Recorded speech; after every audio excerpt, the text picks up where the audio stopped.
तो हिमाचल तो झांकी है, राहुल की यात्रा अभी बाकी है। जी हाँ, कांग्रेस अब तक इस तर्ज पर आगे काम करेगी ऐसा लग रहा है।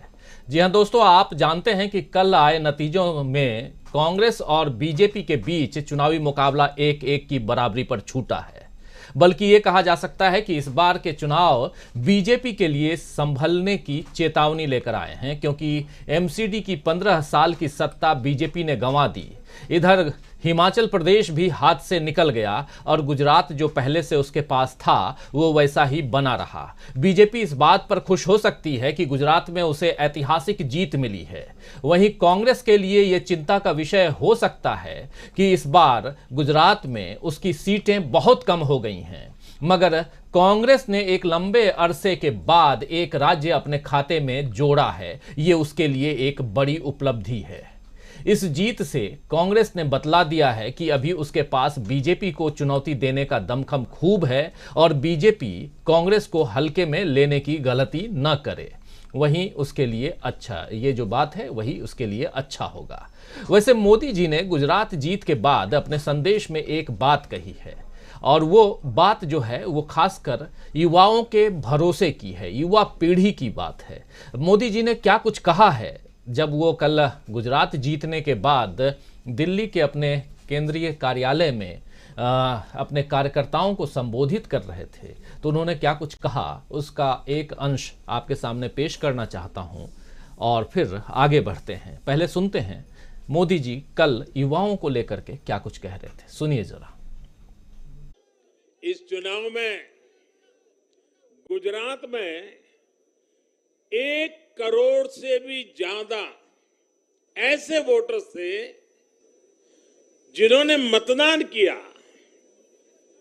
लेकिन ये वो मतदाता थे जिन्होंने कभी भी कांग्रेस के कुशासन को, उसकी बुराइयों को देखा नहीं था। वे फ्रेश थे, उन्होंने सिर्फ भाजपा की ही सरकार को देखा था। और युवाओं की तो प्रकृति होती है कि वो हमेशा सवाल पूछते हैं, जांचते हैं, परखते हैं, उसके बाद किसी फैसले पर पहुंचते हैं। युवा सिर्फ इसलिए किसी पार्टी को वोट नहीं करते क्योंकि वो दशकों से सत्ता में रही या फिर उस पार्टी के नेता किसी बड़ी परिवार के हैं।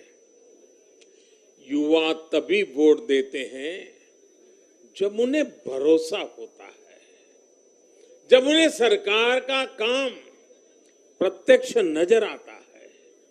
और इसलिए आज युवाओं ने जब भाजपा को भारी संख्या में वोट दिया है, सीट से लेकर वोट तक के सारे रिकॉर्ड तोड़ दिए हैं, तो इसके पीछे का संदेश बहुत स्पष्ट है। इसका मतलब है कि युवाओं ने हमारे काम को जांचा, परखा और उस पर भरोसा किया है। इसका मतलब यह है कि युवा भाजपा की विकास वाली राजनीति चाहते हैं। इसका मतलब है कि युवा ना तो जातिवाद के बहकावे में आते हैं न परिवारवाद के। युवाओं का दिल सिर्फ विजन और विकास से जीत सकते हैं, और भाजपा में विजन भी है और विकास के प्रति प्रतिबद्धता भी है। तो सुन रहे थे आप मोदी जी को। मोदी जी को ये भरोसा है कि देश की युवा पीढ़ी का कांग्रेस से ज्यादा उन पर भरोसा है। तभी तो कह रहे थे कि 1 करोड़ से ज्यादा ऐसे युवा मतदाता इस बार वोट दिए हैं जो कांग्रेस के कार्यकाल में जो पैदा ही नहीं हुए थे, यानी 2000 के बाद वाले ऐसे युवा हैं, 2002 के बाद वाले कह लें। तो युवा ये मानते हैं कि कांग्रेस समाज में दूरी बढ़ाने और तात्कालिक लाभ लेने वाली पार्टी है, इसीलिए उन्होंने बीजेपी को वोट दिया है। अब अगर मोदी जी की बात सच है तो फिर इस वीडियो का क्या माना जाए, क्या कहा जाए, क्या ये वीडियो झूठ है जो अभी आपको दिखाने जा रहा हूं? जरा इसे भी देख लीजिए। वीडियो है। मंच में कभी लोग चले, कृपया मंच में कभी लोग चले। केवल राहुल गांधी जी जोड़ो जोड़ो जोड़ो जोड़ो।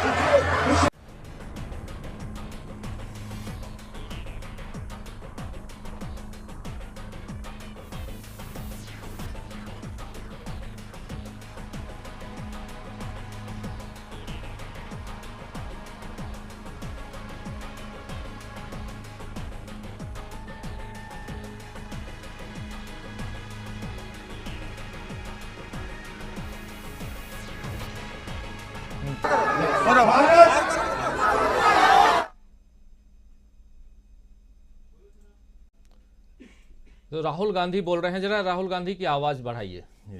बहुत बहुत धन्यवाद। आप एग्जाम्स का प्रिपरेशन कर रहे हो, best of luck. You are the future of this country, we are very proud of you, love you.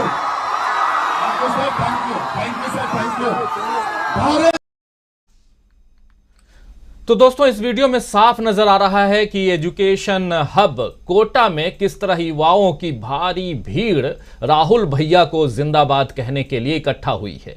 ये तस्वीरें भारत जोड़ो यात्रा की हैं और ये तस्वीरें परसों शाम की हैं। कल 11 बजे के बाद ये यात्रा नहीं हुई थी, क्योंकि उसके बाद से विश्राम का समय था। और ये आप देख रहे हैं राइट साइड में, उसी विजुअल को दिखा रहा हूं। जब राहुल गांधी राजस्थान के कोटा शहर पहुंचे थे, तब उनके स्वागत में, और वहाँ कोटा में आप जानते हैं कि कोटा जो है वो एजुकेशन का हब है। वहाँ छात्र पहुँचते हैं देश के अलग अलग हिस्सों से, और ख़ासकर उत्तर भारत से काफ़ी छात्र वहाँ हैं। और आप अगर देखेंगे तो ये जो बैनर लगाए हुए हैं, जो बैनर्स हैं, पैम्पलेट्स हैं, इसमें मध्य प्रदेश दिख रहा होगा आपको, उत्तर प्रदेश दिख रहा है, झारखंड दिख रहा है। ये सब जो तख्तियाँ लगी हुई हैं, ये वहाँ के छात्र हैं अलग अलग जगहों के, और वो राहुल गांधी के स्वागत में, और राहुल गांधी नहीं बल्कि पूरे शहर में कहा जा रहा था कि राहुल भैया जिंदाबाद के लिए हम जा रहे हैं। तो ये एक अलग तस्वीर है युवाओं की, और दूसरी तस्वीर जो प्रधानमंत्री नरेंद्र मोदी दिखा रहे थे, वो प्रधानमंत्री की जुबानी हमने आपको सुना दी है। इससे पहले भी राहुल गांधी जहां जहां से गुजरे हैं, वहां युवा इसी तरह उनका साथ देने के लिए इकट्ठा हुए हैं। केरल में जब डीबी लाइव की टीम पहुंची थी, आपको याद होगा, तब भी वहां कॉलेज के छात्र छात्राएं इसी तरह जुटे थे। ये सिलसिला लगातार चल रहा है, और वहां केरल में हम लोगों ने वहां के छात्रों से बात भी की थी, और उनकी जुबानी भी आप लोगों तक लाइव हम पहुंचाए थे। ये सिलसिला लगातार चल रहा है, और अभी राहुल गांधी की भारत जोड़ो यात्रा में कम से कम 1000 किलोमीटर से ज़्यादा का सफ़र बाकी है। और इस दौरान राहुल गांधी जहां से भी गुजरेंगे, वहां यही उम्मीद है कि युवा भारत जोड़ो यात्रा में राहुल गांधी का साथ देते हुए नजर आएंगे। तो सवाल ये है कि क्या युवाओं का भरोसा वाकई बीजेपी पर है, जो प्रधानमंत्री नरेंद्र मोदी कह रहे हैं? अगर ऐसा है तो फिर यह बात दिल्ली या हिमाचल में क्यों नहीं दिखी? दिल्ली के एमसीडी में और हिमाचल के विधानसभा चुनाव में क्यों पश्चिम बंगाल में बीजेपी को हार मिली? क्यों झारखंड में बीजेपी को हार मिली?